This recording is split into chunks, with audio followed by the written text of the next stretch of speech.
नमस्कार, आप सभी का स्वागत है हमारे यूट्यूब चैनल पर। इस वीडियो में हम एक रोचक वेदर अपडेट के बारे में बात करेंगे, जो कि आपने ऐसा संभावित नहीं था, लेकिन फिर भी बंगाल की खाड़ी से पहले अरब सागर में ये चक्रवाती तूफान बनने को लेकर के ईसीएमडब्ल्यूएफ ने अपना जो वेदर मॉडल है उसमें इस चक्रवात को लेकर के इंडिकेशन देना शुरू कर दिया है। हालांकि ईसीएमडब्ल्यूएफ एक सबसे सटीक और विश्वसनीय वेदर मॉडल में से एक है। हालांकि जीएफएस में तो काफ़ी बार बदलाव देखने को मिलता है। कोई साइक्लोन पहले दिखाता है तो उसके बाद में वो साइक्लोन निष्क्रिय भी हो जाता है। लेकिन ईसीएमडब्ल्यूएफ के रडार में जब कोई साइक्लोन आ जाता है तो वो लगभग निश्चित हो जाता है। और ईसीएमडब्ल्यूएफ इस चक्रवात को, जो कि अरब सागर में आप अभी देख पा रहे हैं स्क्रीन पे, ये सिस्टम यहाँ पे बन रहा है, यानी कि महाराष्ट्र और गुजरात के तटों के पास में ये साइक्लोनिक स्टॉर्म बन रहा है। और बंगाल की खाड़ी में जो चक्रवाती तूफान तेज बनने जा रहा था अक्टूबर के शुरुआती दिनों के दौरान, उससे पहले यानी कि बहुत जल्दी ये तूफान बन रहा है अरब सागर में। और बंगाल की खाड़ी से पहले ये सिस्टम जो है वो आपको साइक्लोन के रूप में देखने को मिलेगा। और इसका नाम भी जो है वो, हालांकि बंगाल की खाड़ी में जो सिस्टम पहले बनता तो उसका नाम तेज हो सकता था, लेकिन अभी ये तेज जो साइक्लोन है वो अरब सागर में बनना प्रस्तावित हो चुका है। अभी के वेदर मॉडल के हिसाब से हालांकि इसमें चेंजमेंट भी आ सकते हैं, थोड़ा डिले भी हो सकता है, लेकिन ऐसा अभी लग नहीं रहा है कि ये सिस्टम बहुत ज़्यादा डिले करेगा।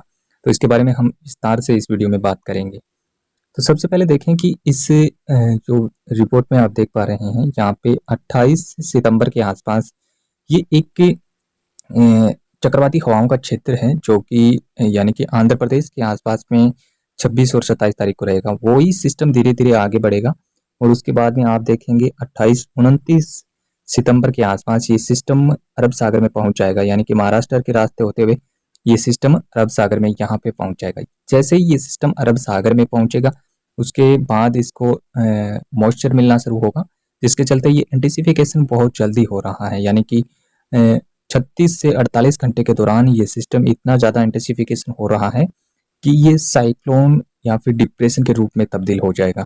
यहाँ तक आप देख सकते हैं कि 28 तारीख को शाम को ये सिस्टम अरब सागर में लैंड करता है और उसके बाद 30 तारीख की सुबह तक, यानी कि 8-12 बजे के आसपास ये सिस्टम आप देख सकते हैं डिप्रेशन की श्रेणी में आ सकता है।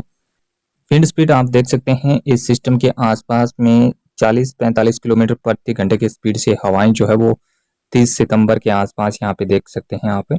और इसी दौरान महाराष्ट्र, कोस्टल कर्नाटका, कोंकण, गोवा के रीजन में हेवी रेनफॉल होने के भी चांसेस रहेंगे 29 और 30 सितंबर को। उसके बाद में इस सिस्टम को जैसे जैसे आप देखेंगे, ये जैसे जैसे सिस्टम आगे बढ़ेगा एंटिसिफिकेशन इसका होता रहा है, यानी कि 30 तारीख की शाम तक इसके आसपास के इलाकों में 55-56 किलोमीटर के आसपास विंड देखने को मिल रहा है।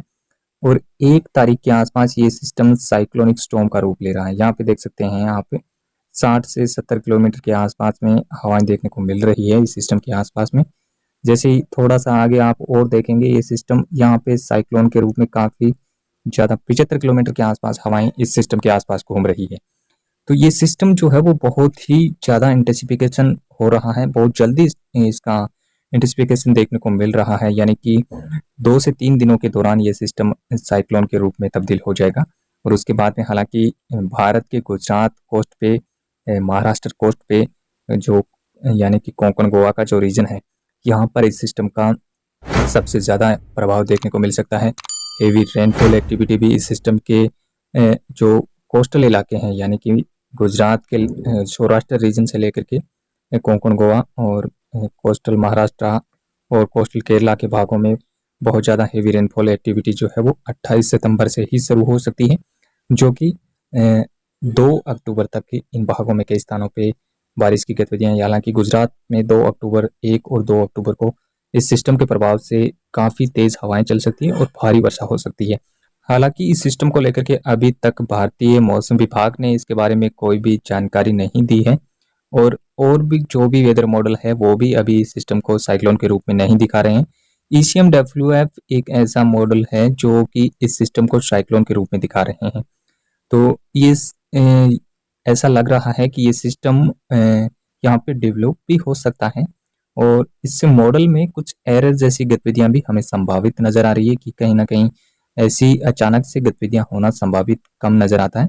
लेकिन ये सिस्टम डिप्रेशन तक की ऐसी कुछ एक्टिविटी या फिर लो प्रेशर तक की एक्टिविटी भी यहाँ पे वेलमार्क लो प्रेशर के रूप में भी देखने को मिल सकता है। लेकिन अगले 24 से 48 घंटे के दौरान ये स्थितियाँ क्लियर हो पाएगी कि क्या एक्चुअली में यहाँ पे ये सिस्टम बनने जा रहा है, क्योंकि यहाँ पे पहले से ही कोई ऐसी संभावनाएं नज़र नहीं आ रही थी कि इतना जल्दी ये सिस्टम बनता हुआ दिखाई दे रहा है। तो इसके बारे में हम आपको अगले वीडियो में अपडेट करेंगे। अगर इसमें कुछ बदलाव होगा तो हम आपको ज़रूर बताएंगे।